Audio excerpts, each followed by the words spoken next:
Hello प्यारे बच्चों, good morning. आज की इस वीडियो में हम कक्षा 7वीं के हिंदी पाठ्य पुस्तक किसले भाग 2 का 8वां अध्याय बचपन के दिन का प्रश्न अभ्यास करने वाले हैं। बच्चों, क्या आप लोगों को पता है बचपन का दिन क्या है? बचपन का दिन जो है बच्चों, वह एक संस्मरण है। मैंने आपको बताया है संस्मरण का मतलब क्या होता है। क्या कोई मुझे कमेंट करके बता सकता है संस्मरण का अर्थ क्या है? संस्मरण, चलिए मैं एक बार आपको पुनः बता दूं कि संस्मरण का अर्थ क्या होता है। संस्मरण कहने का अर्थ होता है बच्चों, एक ऐसी रचना जो स्मृतियों पर आधारित हो। स्मृति यानी याद, ऐसी रचना जो हमारे यादों पर आधारित हो। तो बचपन का दिन जो है वह किन की यादों पर आधारित रचना है? एपीजे अब्दुल कलाम के बचपन पर। तो चलिए बच्चों, देर न करते हुए प्रश्न अभ्यास आरंभ करते हैं। पहला जो प्रश्न है वह पाठ से है। प्रश्न जो है बच्चों वो बहुवैकल्पिक प्रश्न है। बहुवैकल्पिक कहने का अर्थ यहाँ पर है कि एक प्रश्न दिया जाएगा जिसके 4 ऑप्शन होंगे। आपको बताना है कि उसमें करेक्ट आंसर कौन सा होगा। प्रश्न है, भूतपूर्व राष्ट्रपति एपीजे अब्दुल कलाम का जन्म हुआ था। तो अब आपको यह बताना है बच्चों कि कहाँ हुआ था, किस जगह पे हुआ था। आपके सामने 4 ऑप्शन है। पहला है बिहार में, दूसरा उड़ीसा में, तीसरा तमिलनाडु में और चौथा कर्नाटका में। तो कहाँ हुआ था बच्चों उनका जन्म? एपीजे अब्दुल कलाम जी का जन्म तमिलनाडु के रामेश्वरम कस्बे में हुआ था। यदि आप लोगों ने बचपन के दिन पर बने हुए वीडियो को अभी तक नहीं देखा है तो उसे अवश्य देखें। लिंक आपको आई बटन में दे दिया जाएगा। बच्चों, यदि आप हमें कोई सुझाव देना चाहते हैं या आपका कोई प्रश्न है तो कमेंट में हमसे अवश्य पूछें। नीचे इसका उत्तर दिया गया है, ये देखिए। उत्तर होगा इसका ग, तमिलनाडु। दूसरा प्रश्न हमारा है, रामानंद के पिता थे। तो रामानंद के पिता क्या थे, यह आपको बताना है। 4 ऑप्शन आपके सामने हैं। सरकारी सेवक, दूसरा मंदिर के पुजारी, तीसरा किसान और चौथा व्यवसायी। बच्चों, क्या आप हमें कमेंट में बता सकते हैं कि रामानंद के पिता का क्या नाम है? अगर आपको रामानंद के पिता का नाम याद है तो हमें कमेंट में फटाफट लिख करके आंसर दीजिए। चलिए तब तक हम इसका उत्तर आपको बता देते हैं। रामानंद के पिता मंदिर के पुजारी थे। रामानंद के पिता मंदिर के पुजारी थे। ये हो गया इसका आंसर। वह उत्तर है ख, मंदिर के पुजारी। चलिए अगला प्रश्न देखते हैं। अगला प्रश्न है बच्चों, अब्दुल कलाम के बचपन में कितने पक्के मित्र थे? पक्के मित्र तो आप लोग समझते ही हैं। पक्के मित्र कहने का अर्थ है बेस्ट फ्रेंड। तो आपको बताना है कि अब्दुल कलाम आज़ाद के कितने बेस्ट फ्रेंड थे। वैसे तो आप लोगों के भी बेस्ट फ्रेंड होंगे।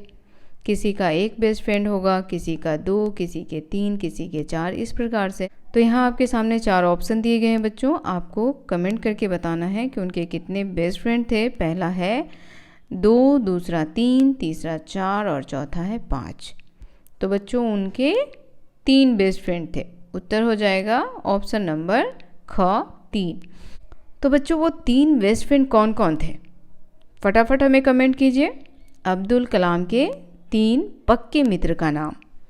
यदि आप लोगों ने अध्याय को पढ़ा होगा या उस पर बने हुए वीडियो को देखा होगा तो आपको अवश्य पता होगा कि उनके 3 बेस्ट फ्रेंड कौन कौन थे। देखिए, उनके पहले बेस्ट फ्रेंड थे रामानंद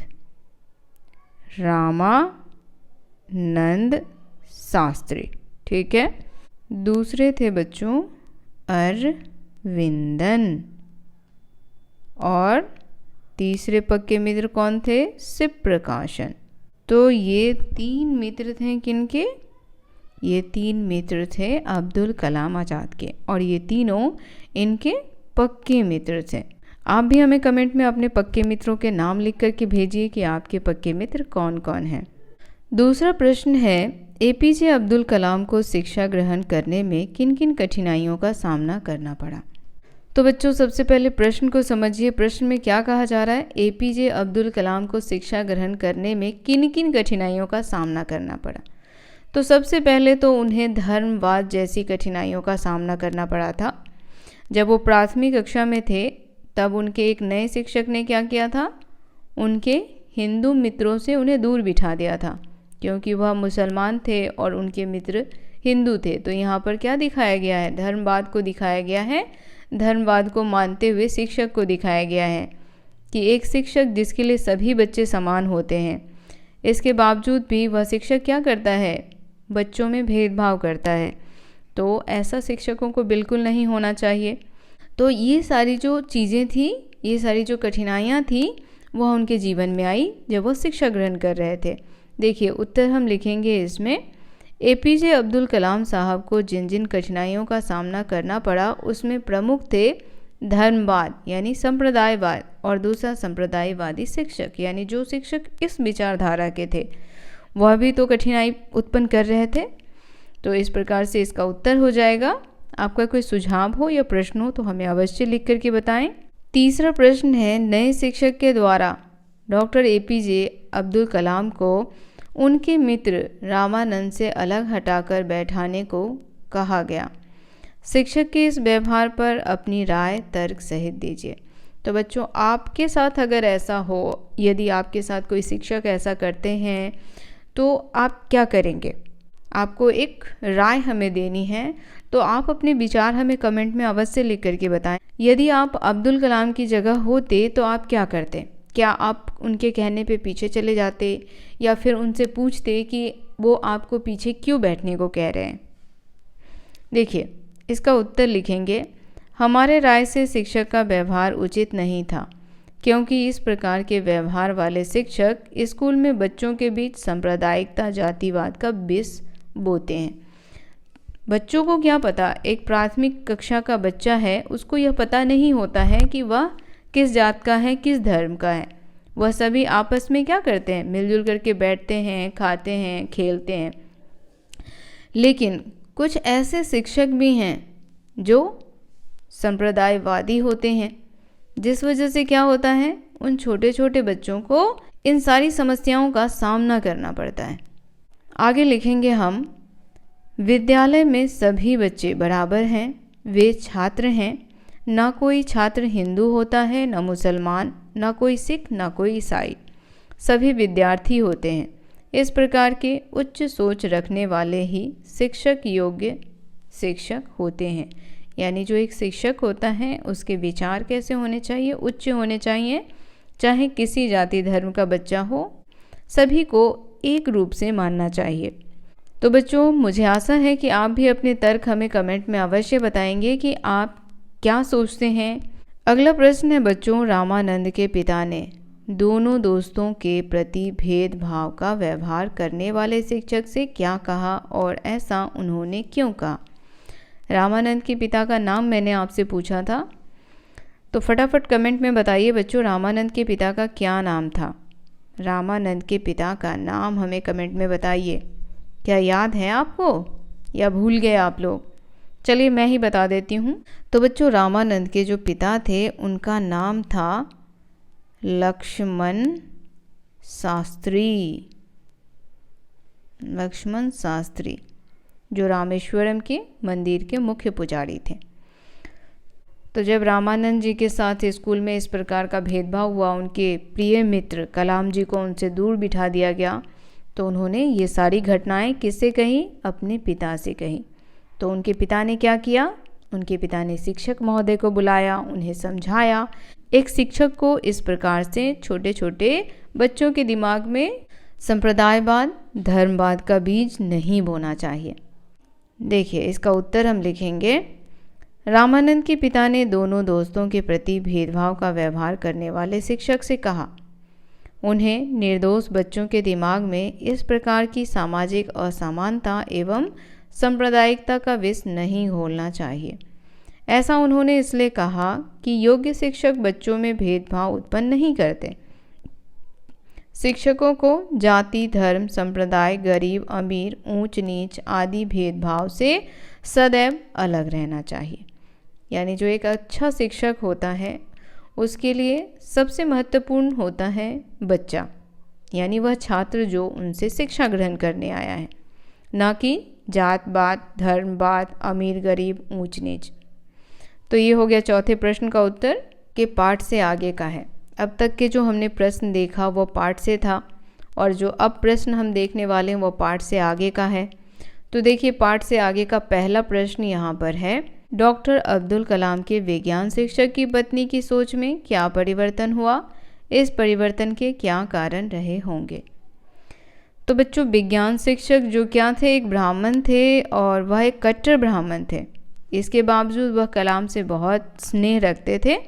वह चाहते थे कि कलाम जो है वो उन्हें पढ़ा करके वह एक शिक्षित व्यक्ति बनाना चाहते थे और वह चाहते थे कि पूरी दुनिया में उनकी पहचान हो। तो उन्होंने एक दिन अब्दुल कलाम जी को अपने घर बुलाया भोजन के लिए। इस पर उनकी पत्नी क्या बोली कि नहीं, हम एक मुस्लिम बच्चे को अपने रसोई घर में भोजन नहीं कराएंगे। लेकिन अब शिक्षक महोदय तो माने नहीं। उन्होंने फिर ऐसे ही 1-2 बार करके उन्हें बुलाया। तो धीरे धीरे क्या बदलाव हुआ कि शिक्षक महोदय की जो पत्नी थी उन्होंने कलाम को अपने रसोई घर में अपने हाथों से भोजन परोस करके खिलाया। क्योंकि बच्चों एक समझदार आदमी यह जानता है कि कभी भी बच्चों में भेदभाव नहीं करना चाहिए, चाहे वो बच्चा किसी धर्म का हो, किसी जात का हो, कोई अमीर हो या गरीब हो। कभी भी एक छोटे से बच्चे के साथ भेदभाव नहीं करना चाहिए। इसीलिए उन्होंने क्या किया, उसे अपने किचन में यानी अपने रसोई घर में बुला करके बिठा करके स्वयं खाना परोस करके खिलाया। देखिए इसका उत्तर लिखेंगे, कलाम साहब के विज्ञान शिक्षक की पत्नी की सोच में परिवर्तन हुआ क्योंकि विज्ञान शिक्षक की पत्नी ने कलाम को अपने रसोई घर में खिलाने से इनकार कर दी थी। लेकिन बाद में पुनः उन्होंने कलाम को बुलाकर अपने रसोई में अपने हाथों से खाना परोसा यानी खाना परोसकर खिलाई। इस परिवर्तन का कारण निम्नलिखित होगा। अब देखिए क्या क्या होगा।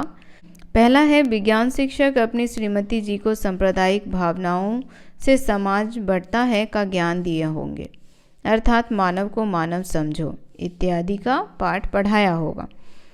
या लिख सकते हैं आप, कलाम के विचार भावनाओं से प्रभावित हुई होंगी। दरवाजे पर आए हुए को निराश नहीं करना चाहिए। तो आप इस प्रकार से तर्क दे सकते हैं। अब बच्चों अगला जो प्रश्न है वो व्याकरण से है। व्याकरण का पहला प्रश्न है, वाक्य बनाइए। कुछ शब्द दिए गए हैं जिनसे हमें वाक्य बनाना है। शब्द है गली, पाठशाला, शिक्षक, इच्छा, तीव्र। तो अब इन सभी शब्दों से हमें वाक्य बनाना है। वाक्य इस प्रकार से बनाइए। गली से बनाएंगे, यह गली दूर तक जाती है। दूसरा पाठशाला, पाठशाला से बनाएंगे, राम की पाठशाला सुंदर है। तीसरा शिक्षक, शिक्षक संस्कृत पढ़ाते हैं। उसके बाद इच्छा, मानव को इच्छा मंजिल तक पहुंचाती है।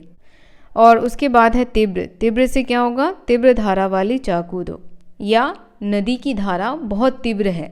ठीक है, तो इस प्रकार से आप क्या कर सकते हो, वाक्यों को बना सकते हो। प्रश्न संख्या 2 में पर्यायवाची शब्द लिखने को कहा जा रहा है बच्चों, और वो शब्द है धनी, घर, व्यक्ति, दिन और यहाँ पर पत्नी है। देखिए लिखा हुआ जो है उसमें मिसप्रिंट हो गया है, तो ध्यान रखिएगा यहाँ पर क्या है, न है, पत्नी। तो इनसे आपको पर्यायवाची शब्द लिखना है। पर्यायवाची शब्द कहने का अर्थ होता है समानार्थक शब्द, यानी उसके जैसा समान शब्द। तो पहला शब्द हमने पढ़ा धनी, धनी का समानार्थक क्या हो जाएगा, धनवान, संपन्न या संपत्तिवान, जिसके पास अत्यधिक धन हो उसे ही तो हम धनी कहेंगे ना। दूसरा है घर, घर का क्या होगा, गृह, आवास, भवन, निवास, आलय, ये सभी किसको कहते हैं, घर को कहते हैं। व्यक्ति, व्यक्ति का समानार्थक शब्द क्या होगा, व्यक्ति यानी आदमी, पुरुष, जन, लोग, ये सभी किस में आते हैं, व्यक्ति में आते हैं। उसके बाद दिन, दिन का क्या होगा, दिन का होगा दिवा, वार, दिवस, ये सभी किसका पर्यायवाची है, दिन का है। पत्नी, पत्नी का पर्यायवाची होगा बच्चों भार्या, अर्धांगिनी, सहगामिनी। तो ये सभी समानार्थक शब्द हैं किसके, धनी के, घर के, व्यक्ति के, दिन के और पत्नी के। तो आप इन सभी को एक कॉपी में अच्छे से नोट करें, उसके बाद इसे याद करें, क्योंकि ये आपके एग्ज़ाम के लिए बहुत ही महत्वपूर्ण है। तो ये जो प्रश्न अभ्यास का यह वीडियो है यहीं समाप्त करते हैं। वीडियो कैसा लगा कमेंट करके बताना बिल्कुल ना भूलें। बच्चों, यदि आपका कोई सुझाव हो, प्रश्न हो तो कमेंट में अवश्य लिखें। वीडियो पसंद आ रहा हो तो इसे लाइक करें, ज़्यादा से ज़्यादा शेयर करें। साथ ही हमारे चैनल को सब्सक्राइब और फॉलो करना तो बिल्कुल ना भूलें। मिलते हैं अगले अध्याय के साथ, तब तक के लिए आप सभी का धन्यवाद।